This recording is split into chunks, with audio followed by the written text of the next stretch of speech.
اب سچ اب جتنے بھی لوگ بیٹھے ہیں، ہماری خواتین بھی، اللہ نے ہم سب میں لیڈر بننے کی صلاحیت دی ہے.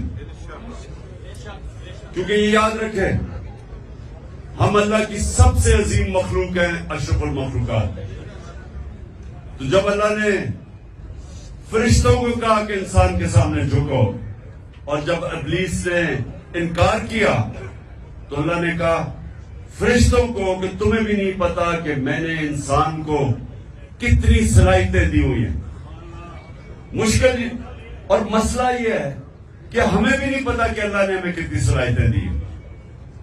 اور وہ کیوں نہیں پتا؟ کیونکہ ہر انسان کے سامنے دو راستے ہوتے ہیں. آپ جب نماز پڑھتے ہیں تو آپ صرف ایک چیز مانگتے ہیں کہ اللہ ان کے راستے پہ لگا جن کو تو نے نعمتیں بخشی. اس راستے پہ نہیں جو تباہی کا راستہ ہے.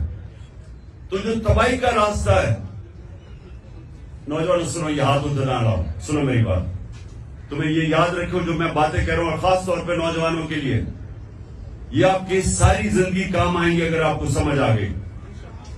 آپ کی سامنے ہمیشہ دو راستے ہوتے ہیں. ایک آپ کی عظمت کا راستہ ہے، ایک آپ کی تباہی کا راستہ ہے. اور نماز میں ہم مانگتے ہی ہیں کہ اللہ ہمیں وہ عظمت کا راستہ دے. مانگتے ہم نعمتوں کا راستہ ہے، اور چاہتے ہیں ہم وہ تباہی کا راستہ، کیونکہ وہ آسان راستہ لگتا ہے.